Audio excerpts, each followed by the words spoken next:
최근 언론에서 제기된 정부와 여당 관계자들의 다주택 논란 매우 유감이며 죄송합니다. 총선에서 약속했던 만큼 더불어민주당이 선도적으로 국민의 눈높이에 맞추기 위해서 그리고 정책에 대한 신뢰를 확보하기 위한 그런 과정과 절차가 진행되어야 할 것입니다. 지금은 서민에게 너무나 큰 부담이 되는 이 최대의 민생 현안인 부동산 문제 반드시 해결해야 됩니다.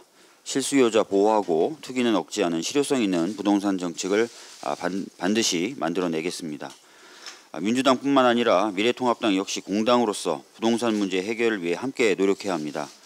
정치적인 비판만으로는 현재 부동산 문제 해결할 수가 없습니다.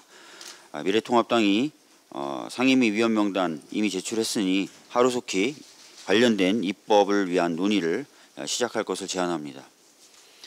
검언유착 수사팀에서 검찰 내부망에 다수의 주요 증거를 확보해 실체적 진실에 상당히 접근하고 있는 상황이라는 글을 올렸다고 합니다. 또 수사팀은 이 글에서 대검 주무부서인 형사부의 수사상황 1일 보고 등 사전 사후 보고를 하고 있고 대검의 지휘를 받아 수사를 진행해 왔다는 점, 검언유착 의혹을 보도한 MBC로부터도 증거자료를 확보해서 수사하는 등 치우침 없이 수사하고 있다는 점 등도 강조하였다고 합니다. 수사팀이 수사 상황에 대해서 내부망에 글을 올리는 일은 무척 이례적입니다. 그만큼 수사 상황과 과정이 문제없다고 수사팀 스스로가 자부할 수 있을 정도로 잘 진행되고 있는 것 같아서 다행이라고 생각됩니다. 이미 여러 번 말씀드렸지만 검언유착 사건은 검찰총장의 최측근이 관계된 사건입니다. 따라서 이 사건에 대한 수사의 공정성을 위해서 수사 과정에 검찰총장의 개입과 지시는 없거나 최소화되어야 합니다. 너무나 당연한 이야기입니다. 검찰총장도 이를 잘 알고 있었기에 대검 차장이 주재하는 대검 부장회의에서 사건을 지휘하고 본인은 관여하지 않겠다고 했던 것입니다. 법무부 장관이 검언유착 사건과 관련한 지휘를 한 지 6일이 지나고 있습니다.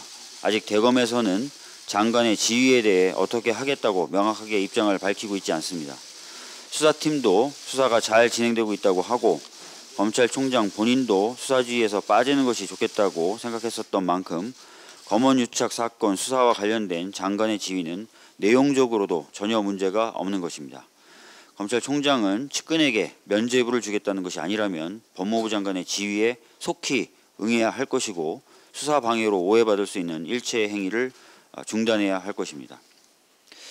아까 대표님께서도 말씀하셨는데 공수처법 시행일이 이제 딱 일주일 남았습니다. 마음이 급합니다.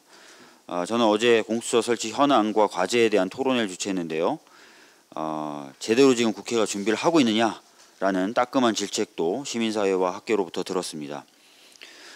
미래통합당은 공수처의 위헌성을 확인하겠다며 제기한 위헌법률 심판을 방패막이 삼아서 공수처 설치와 관련해서는 손을 놓고 있는 상황입니다.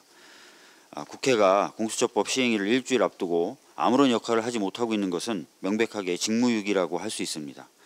어제 정부는 공수처 출범에 필요한 규정 18건을 재개정하였습니다. 그리고 오늘 저희 당 소속 법사위원들은 공수처 준비단으로부터 준비 상황을 보고받고 국민의 요구를 전달할 예정입니다.